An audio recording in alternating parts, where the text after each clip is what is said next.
Welcome to Sarhad Yunani Tibia Medical College.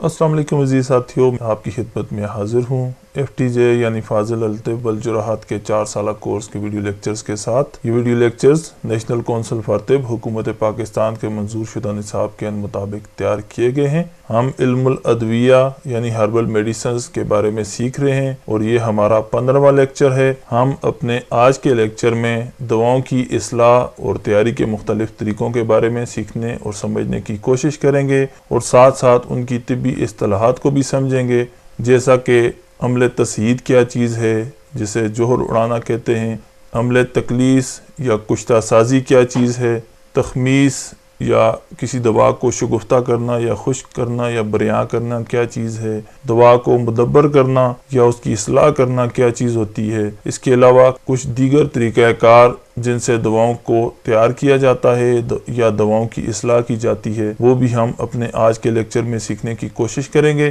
تو آگے بڑھنے سے پہلے میرے YouTube چینل کو لائک کریں، سبسکرائب کریں اور بیل آئیکن کو کلک کریں تاکہ نئی آنے والی ویڈیوز کے نوٹیفیکیشنز بر وقت آپ تک پہنچتے رہیں۔ تو چلیے بڑھتے ہیں اپنے آج کے لیکچر کی جانب اور سیکھنے کی کوشش کرتے ہیں کہ قدرتی ادویات کی اصلاح کیسے کی جاتی ہے یا ان کی تیاری کے لیے، ان دواؤں کو تیار کرنے کے لیے کون کون سے طریقے اختیار کیے جاتے ہیں۔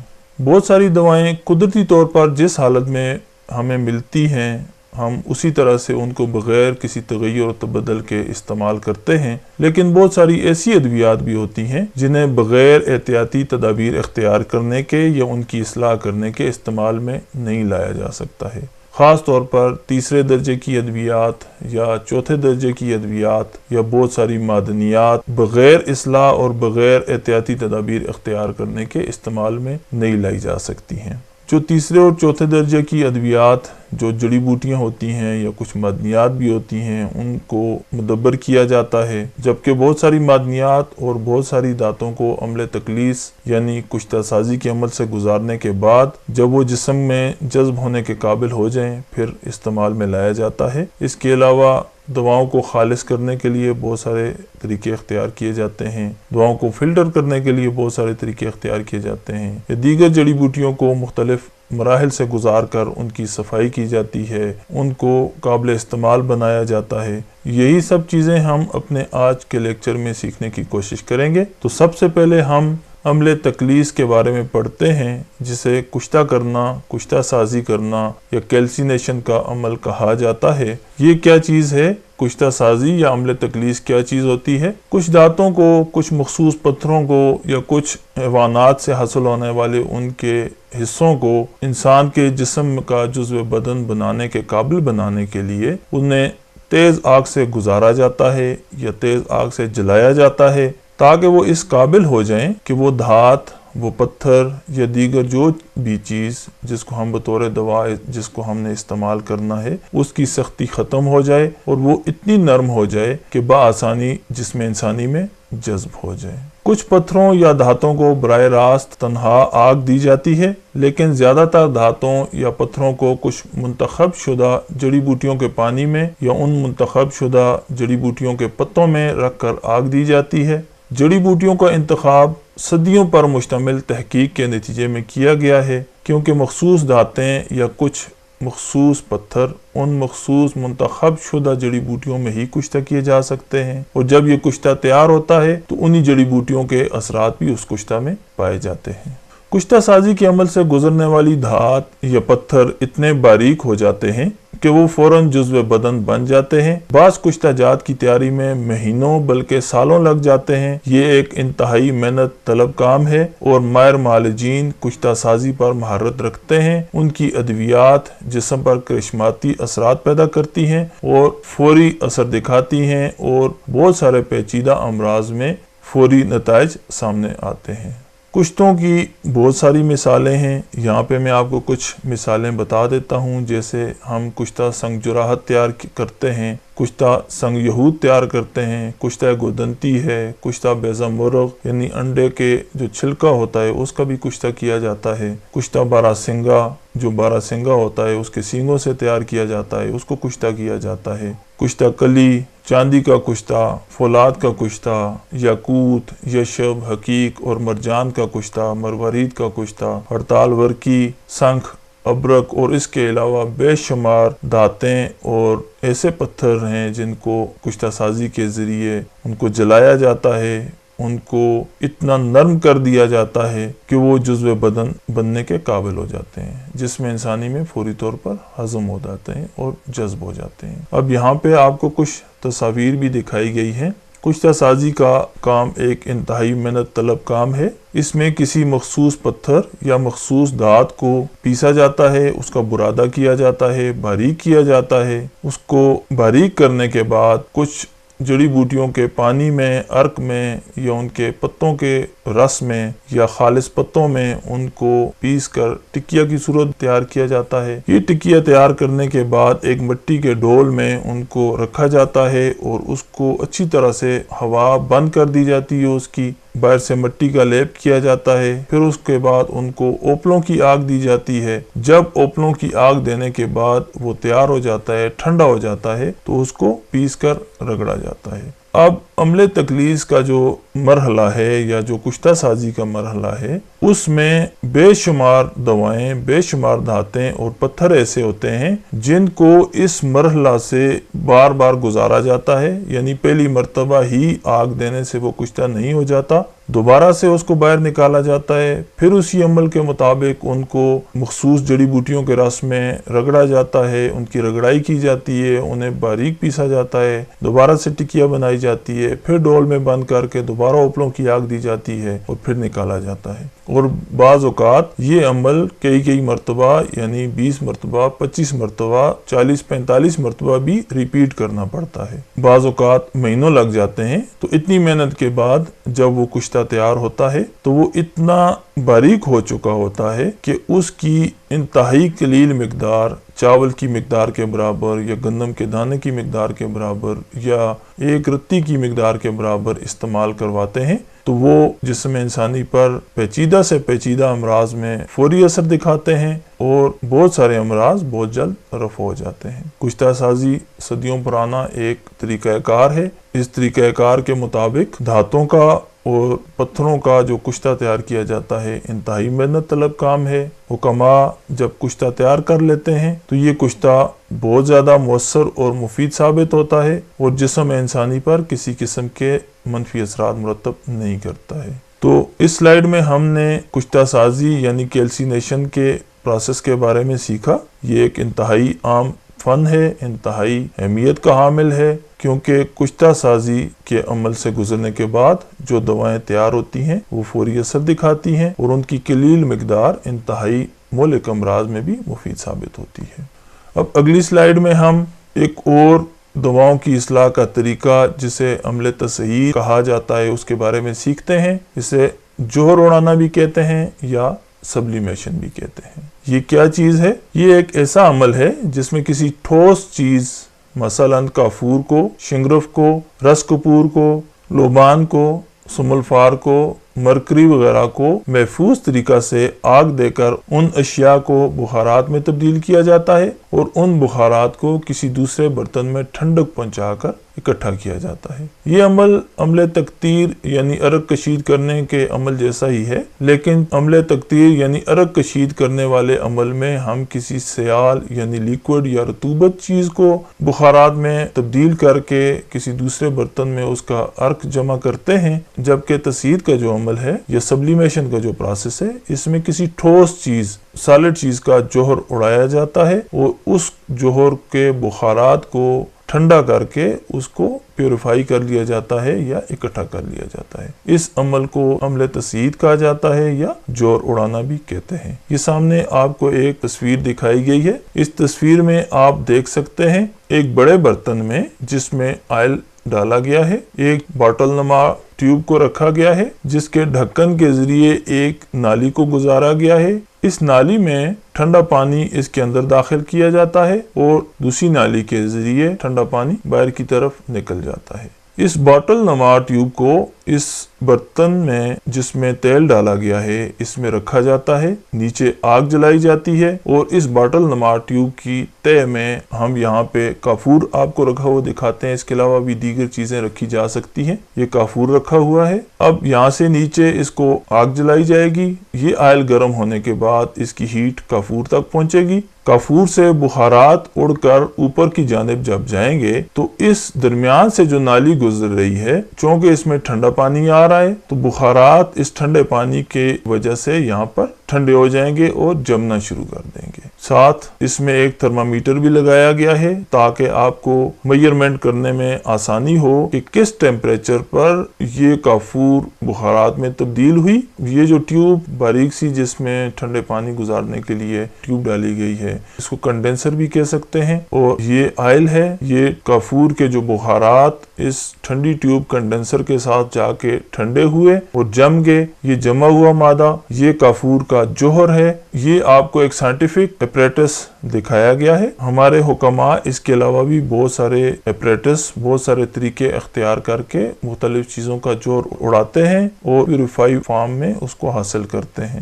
یہ ہے عمل تصعید جس میں کسی ٹھوس چیز کو بخارات میں تبدیل کر کے ان کے بخارات کو ٹھنڈا کیا جاتا ہے جمایا جاتا ہے اور یہی اس ٹھوس دوا کا جوہر ہوتا ہے. اور یہ جو پروسیس ہے جس کے ذریعے وہ جوہر حاصل کیا جاتا ہے اس عمل کو عمل تصعید کہا جاتا ہے یا سبلیمیشن کہا جاتا ہے. پھر حراق ایک اور عمل ہے جس کے معنی جلانا یا سوختہ کرنا کہیں. کسی چیز کو جلا کر اس کی راکھ کو حاصل کرنا اور اس کی راکھ کو دوا کے طور پر استعمال کرنا. یعنی کسی دوا کو جلا کر راکھ کر دینا یا جلا کر کوئلہ کی مانند کر دینے کو عمل احراق کہا جاتا ہے. احراق کے عمل میں دوا کو جزو بدن بننے کے قابل بنانے کے لیے جلایا جاتا ہے. جلی ہوئی اس دوا کو محرق یا سوختہ دوا کہا جاتا ہے اور اسے جلا کر صفو کر لیا جاتا ہے. اس کی مثال سرطان محرق اسفنج محرق یا بسود محرق ہے. یعنی سرطان سوختہ بھی اسے کہہ سکتے ہیں اسفنج سوختہ بھی کہہ سکتے ہیں بسود سوختہ بھی کہہ سکتے ہیں. یعنی جلی ہوئی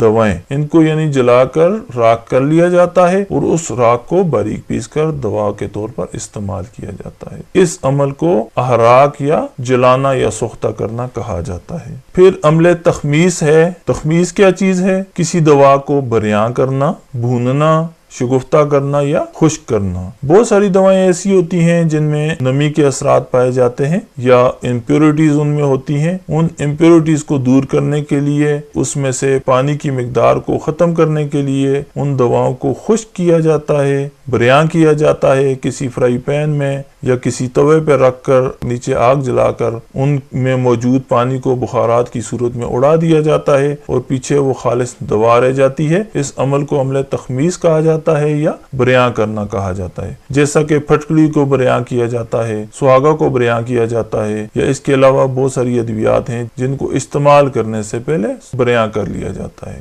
یعنی تخمیس وہ عمل ہے جس میں کسی دوا کو اتنا بھونا جاتا ہے کہ وہ خشک ہو جائے لیکن جلنے نہ پائے. یہ ایسی دوائیں جنہیں عمل تخمیس سے گزارا جاتا ہے عموماً ان میں نمی پائی جاتی ہے. یعنی ان میں پانی یا نمی کے اثرات موجود ہوتے ہیں جنہیں آگ پر خشک کر لیا جاتا ہے. اس عمل کے بعد انہیں باریک پیس کر صفوف بنا لیا جاتا ہے اور اس خشک دوا کو اس بنی ہوئی دوا کو بریاں دوا کہا جاتا ہے. جیسا کہ میں نے آپ کو بتایا اس کی مثال سہاگا بریاں ہے پھٹکڑی بریاں ہے حلیلہ کو بریاں کیا جاتا ہے. اس کے علاوہ بھی بے شمار ادویات ہیں جن کو استعمال سے پہلے بریاں کیا جاتا ہے.